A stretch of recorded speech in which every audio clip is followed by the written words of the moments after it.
This morning we are taking a look at what is a strange sort of series that will all hopefully flow together at some point, but the idea behind this series is what we started the year with, about equipping the saints for ministry. So how can we train Christians to do Christian things better than they're doing right now?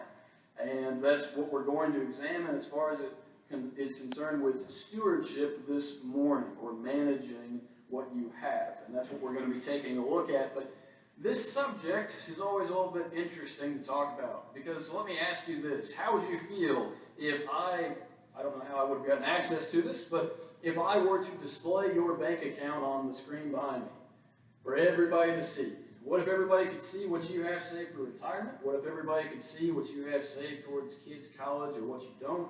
Or what if you could see every financial detail about your life on this screen behind me? Would that be a little bit uncomfortable? I don't know why that is, but we're very private most of the time when it comes to our finances. And that makes this topic, this subject, a little sensitive, and probably needlessly so. But still, fortunately, when we're talking about stewardship, it doesn't really matter about us. And that's what's so nice about this subject. Is even though it makes you maybe feel a little bit awkward, it's not about me. It's not about my wallet, but it's about God. It's about what I'm doing for Him. So that's what we're going to be taking a look at this morning. Stewardship. And how do we as Christians handle what we've been given better than we do right now? Now, of course, this lesson will apply mostly to finances, because that's what stewardship largely deals with. But it also, and all of this probably, can be applied to time and other resources that we're given, as well as our talents and skills. Of course, you might want to think about that as we continue to hand out these papers that we're talking about for the program of work, and saying, okay, well, number one, if I have talents, if I have skills, and the elders have seen that and they're asking me to do this, maybe this is something I should take seriously. On the other hand, if you don't get one of those papers, you ask yourself, what talents and skills do I have? And under this new program of work, where do I fit in? What can I do? What am I willing to do to improve myself and help the church? So, just that disclaimer before we begin. As far as being a better steward, as far as managing what I have better, it's all about attitude. Because my attitude determines my self-control when it comes to my spending. My attitude determines who I really think these things belong to. So that's what we're going to be questioning. Now, the first part about attitude is perspective. Perspective is interesting because whenever we think about money, most of the time, at least most of us, I would think, don't think of ourselves as being overly rich. There's a lot of passages in Scripture. Here's one specifically that we can look at in 1 Timothy chapter 6, verse 17, that's addressed to those who are rich. Those who are rich in this present age. The whole context of 1 Timothy chapter 5 and chapter 6 together make it pretty clear that we're talking about physical and financial wealth. So whenever Paul makes this address, he says, command those who are rich in this present age not to be haughty, that is, arrogant, and not to trust in uncertain riches, but in the living God who gives us richly all things to enjoy. Paul's commanding those who are rich. After this, he says to be rich in good works. He says to help others whenever possible, that kind of thing. But he commands those who are rich. That means me. I am rich. Did you know that? I am just filthy rich compared to most people. And so are you. And that's the perspective that we have to give. An easy way of looking at this, there's two things I'll say. If we compare not just Americans in general, but if we compare the bottom 20%, the poorest 20% of Americans to the rest of the world, what do we see? Now, this might not surprise you, but as far as consumption goes, that's actually a pretty good method of measuring wealth across different cultures.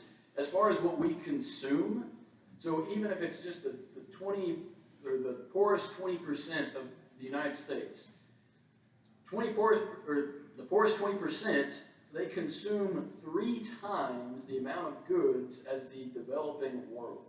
And when we say developing, we don't mean the poorest of the poorest. We mean those countries that are on the up and up. So even compared to the developing world, we consume 3 times that, even at our poorest. But that's not really the best perspective, because the better perspective is this. Again, the 20% that are at the bottom as far as finances go in the U.S., they consume as much or more than most of Europe.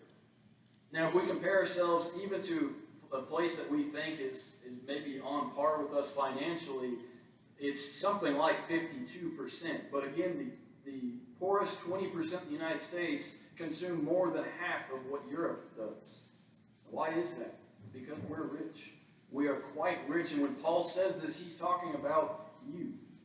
And if I start to recognize that, then I don't have to think, well, I'm just too poor to really do anything for God. I'm just too poor to actually make a difference when it comes to the church, when it comes to those who are in need.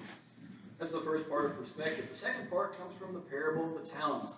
The part of the passage that was read for us this morning, it goes all the way down from verse 30 of Matthew chapter 25.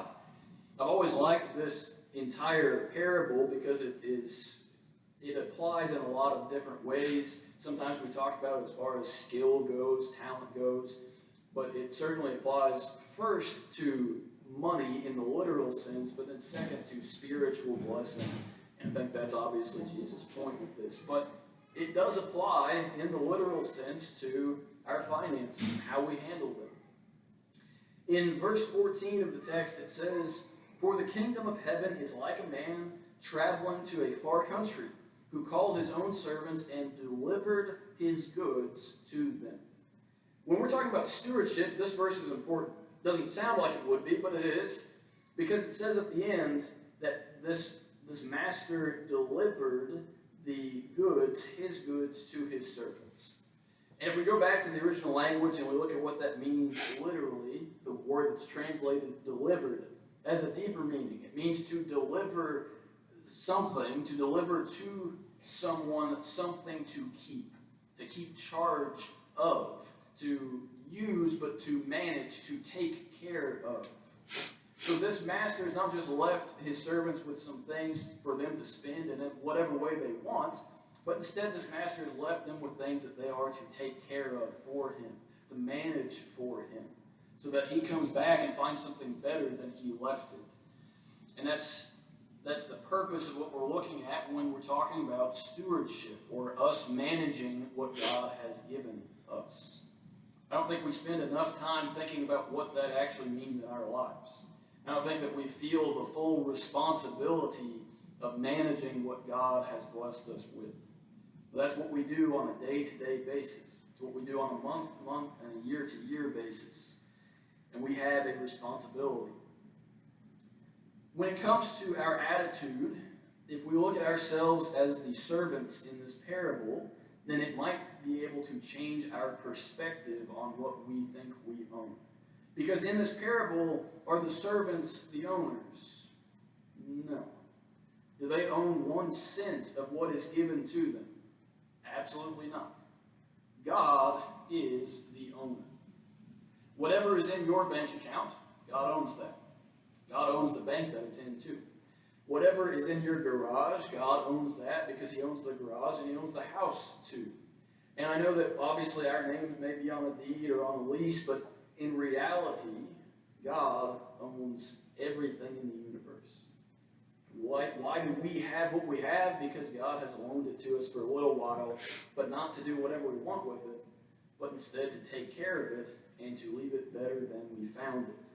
So God is the owner. What if as an owner of something, you lend it to someone else? Or maybe this example. Maybe if you're a parent and you have a child, and you tell your child that they need to go into the grocery store, and they are given $100, and they're supposed to buy all these groceries for the week. And you say, okay, you take it, and you spend that on the groceries. And they come back and they say, well, I was going to go to the grocery store, but there were a couple of restaurants that I wanted to go to first. And beyond that, there were some movies that I wanted to see, so I used some of it for entertainment for myself, and I also took out a loan on a tricycle. And you would look at that child and you would say, well, why on earth did you use the money that I gave you in that way when you knew that it was supposed to be used for a better purpose than that? And then God looks at us and says, why are you managing what I gave you the way that you are? I know that feels personal, but that is the purpose of what we're looking at this morning, to ask why is it that we do this and how can we do this better. So then in the story, I am the servant. I'm the manager, but I'm the servant. Does the servant get to decide what is best to do with his money? No. They do have some say in it. The two first servants that we talk about, the one that received the 5 talents, the one that received the 2, they decide that they're going to try to better the situation, and the third decides that he's not. But at the same time, they just manage him, and they are serving a master, doing what they think that will please him the best. So if I see myself just as a caretaker of what has been given to me, again, of my money certainly, but also of my time, my family, my health, my skills, my anything that I have, if I see it all as being borrowed, then I might be a little bit more thoughtful with how I use it. Another statement. This statement, I know that you could probably split some hairs with this statement, but it's still worth the effect of saying it, which is that every dollar that we waste is a dollar that is taken away from good works. Now, I'm not trying to say that you can't spend money on anything. I'm not trying to say if you buy a pack of gum that you have misspent the Lord's money and that could have gone and should have gone to some greater purpose. But I am saying that we don't just buy a pack of gum. We buy things that we don't need. We buy things that we don't even want after we thought we wanted them. But we are called to do something better with what we are given. So whether that is something that is, as far as dollars wasted, it could be that our dollars are wasted on interest, if that's in a car payment or in a student loan. It could be our cable bill that we probably don't need that full package of. It could be how much we eat out. It could be what we're streaming. It could be what's in our Amazon cart or that's on its way to our house right now. It could be whatever it is that's taking away from God. In America, we have a lot of things that we don't need that we like, but in reality, they may be taking away from what God has given to us to manage for Him. We'll talk more about that as we go on, so that's not the end of that. But Ecclesiastes chapter 5, starting in verse 18, I want to say this to kind of balance the point here. It says, "Here is what I have seen. It is good and fitting for one to eat and drink and to enjoy the good of all his labor, in which he toils under the sun all the days of his life, which God gives him, for it is his heritage." Verse 19, "As for every man to whom God has given riches and wealth and given him power to eat of it, to receive his heritage and to rejoice in his labor, this is the gift of God." There is a balance within Scripture. Again, we're not trying to say that you cannot buy anything or that you cannot spend any money on wants. We're just asking the question, if God is the owner and I'm just the manager, then how much of it should be spent on what I want? How much of it should be spent on what God wants? A lot of times we of course teach that the tithe is something that was of the Old Testament, but at the same time we think, well, if I'm giving God 10%, if He gets 10% of my money, if He gets 10% of my time, if He gets 10% of what I'm willing to offer Him, that sounds pretty good. But again, if I'm just the manager, how much does God deserve? I'm not saying go clear out your bank account and give it to the church, but again, it should change our attitude when we start to get a different perspective. One last thing with money, again, as far as it goes in our attitude toward it, the question is, does money give us security? And the answer, of course, is no, it never does. There's a sense in which having an emergency fund provides some security, and it's a wise thing to do, as we'll see later on in this. But at the same time, it does not promise you that everything will be okay. There's only one place that we can go to for that kind of security. In Lamentations chapter 3, best known verses here, verses 22 and 23. It says, "Through the Lord's mercies we are not consumed, because His compassions fail not. They are new every morning. Great is your faithfulness." The only reason that you woke up this morning is because God allowed it to happen. The only reason that you have any safety or security in life is because God has allowed it to happen. So, again, money's not going to provide security. Only God and His grace can do that. So, on the more practical side of things, if we are going to be better stewards of what we have, if we're going to be better managers of what we have, how do we do that? A few things from the text that was read for us. A few things from Matthew chapter 25 in the parable of the talents. Starting with this in verse 25. Verse 25, the wicked servant, you could say, says, "And I was afraid, and went and hid your talent in the ground. And look, there you have what is yours."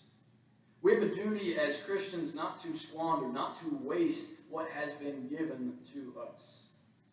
Then again, the servant that is called wicked and lazy is the servant that didn't lose any of it. He didn't lose any of what had been given to him, but at the same time, he didn't do anything with it. So at the very least, we have a duty not to waste what has been given. In the United States, and we talk about that because that's where we're at. In the United States, the average American spends $18,000 on non-essential things, whether that's food or whether that's any kind of good or service. Americans spend $18,000 a year on average on things that they don't need. Now again, you can buy things that you don't need, but $18,000 starts to get to be quite a bit. And it's all kinds of different non-essentials that happen on a yearly basis. And as some examples, you can talk about, again, car payments, you can talk about timeshares, you can talk about the lottery or coffee or gym memberships or whatever happens to step on your toes. Why are you spending the amount of money that you're spending on whatever it is when, again, it's not yours in the first place? The question is, am I wasting some of it? The answer is most of us are. Most of us waste money on a regular basis. And if it's just me wasting my money, that's okay, right? But if it's me wasting somebody else's money, if it's me wasting God's money, there's a bit of a difference there. Second part of this, we have a duty to add to what has been given to us. And that might sound kind of questionable, might sound kind of secular to say, well, we should add to what has been given to us. We should add to our blessings. At the same time, just practically speaking, if you looked at a young married couple, most young married couples are pretty poor when they start out. But if that's the case, and they never improve in their situation, they're behind month after month, and eventually they start losing ground year after year, we would think, that's not healthy. There's something wrong there. So I'm not saying that we have to double our money every year, but at the same time, we do have a duty to take what God has given to us and do something with it. In this text here, in our text in verse 25, not verse 25, that would be the wrong verse. Verse 20, it's not verse 26. Okay. In this text, whenever we're looking at the phrase that's used, that they traded with them.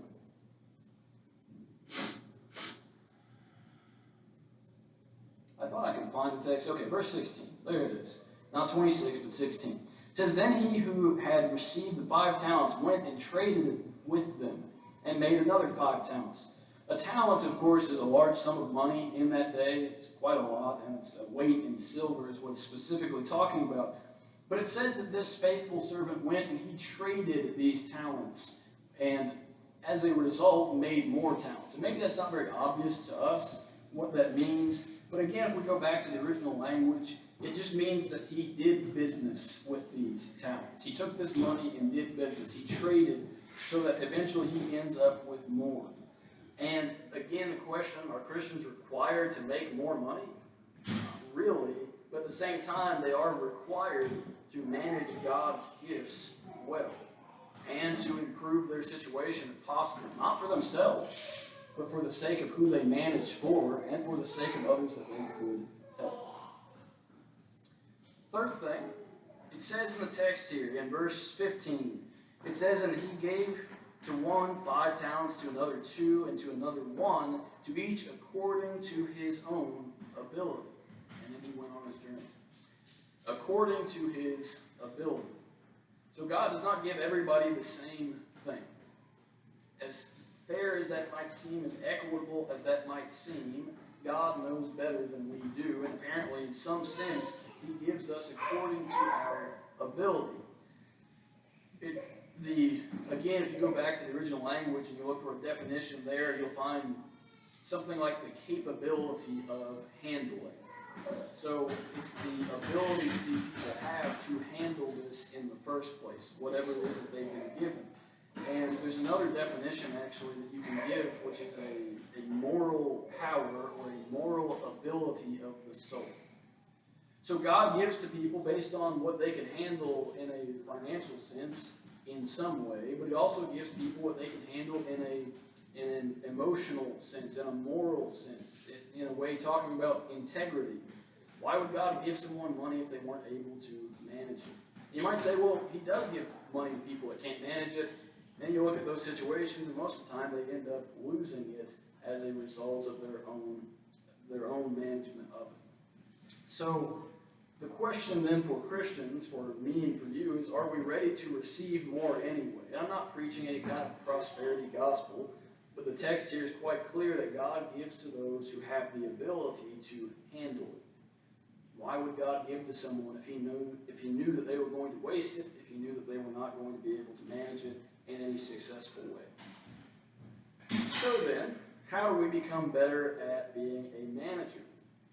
Well, this is the most basic part of the lesson, and it's the part that is also the most complicated, I suppose, as far as our side of things go.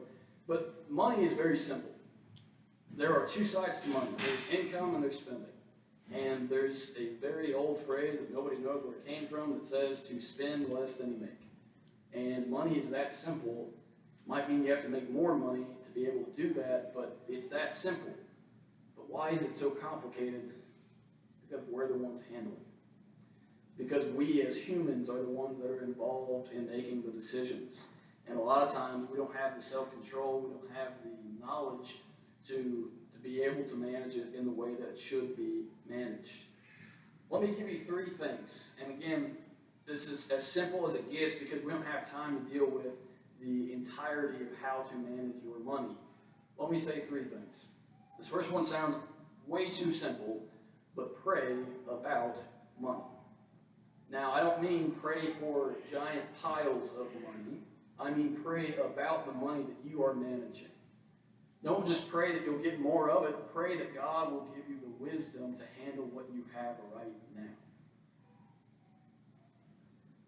I don't think that is included in our prayers as often as it could be or should be. Simple, but it is effective if we believe that God is able to do anything that we ask of him. Second thing is this. Go and get wisdom about money. We are not born knowing how to handle money. We're not born knowing how to do pretty much anything. But we are not born knowing how to manage our finances. It just doesn't happen. And in reality, most of the time, when we become adults and we have some money to manage, how do we do it? Well, how did our parents do it? Okay, well, were they right? If we follow that, and if we follow maybe some trial and error, then maybe we end up being about average with money, just like everybody else. But the reality is we don't know how to manage it. And unless you've ever tried to learn about it, then you're not going to get any wisdom in that area. Now, this will sound like a plug of some kind, but it doesn't help me at all to say this. But there are resources available to you on that subject. Again, not so you can get rich, but so that you can help others through your wealth, through your money. You can talk about Dave Ramsey, of course, probably the best known person around right now for handling money. Larry Burkett is kind of a person before him, or you could look to Crown Financial Ministries, or you could look at the book of Proverbs, for that matter, as far as teaching what you need to know in order to handle your money better. Now, again, we don't have that kind of time to address how all that works, but if you're interested, you can talk to me about it. Again, it doesn't help me at all, but it could help you, and it could help the church, and we'll talk about that more in just a second. The third thing we can do, though, is that we can try to improve our self-control when it comes to the income and the spending side of things. And really that's all we can do, but again, back to someone we just mentioned in Dave Ramsey, he says a lot that our behavior with money, the way that we manage money is about 20% what we know and about 80% what we do. Now, there's a lot of truth to that. It's not always that we lack the wisdom, although most of us lack the knowledge that we would need to know in the first place. But even once we get that knowledge, what makes it hard is controlling ourselves. And that's where that attitude comes in again, to say it's all God's, it's not mine, I'm just a manager, so why would I waste it? Why wouldn't I use it in a way that's pleasing to God? Let me say one more thing with this, which is that there is a way to manage money that is pleasing to God, and there is a way not to. And if the parable of the talents doesn't teach us anything else, it has to teach that. That God is pleased with certain ways that we handle what we have, and He's displeased by others. And that's, again, worth taking away from this. But the question is, why does it matter? And I know that this whole lesson sounds kind of secular because money seems like such a thing of the world, and it is. It's a temporary thing. But at the same time, it's what God has given to us to use. So why does it matter? Well, number one, it matters in the church. I've got two of the church here, but there's kind of two sides to this. It matters within the church. I don't know if you know this, but we wouldn't be meeting in a building if it weren't for money. The lights wouldn't be on in this building if it weren't for money. There wouldn't be air conditioning if it weren't for money.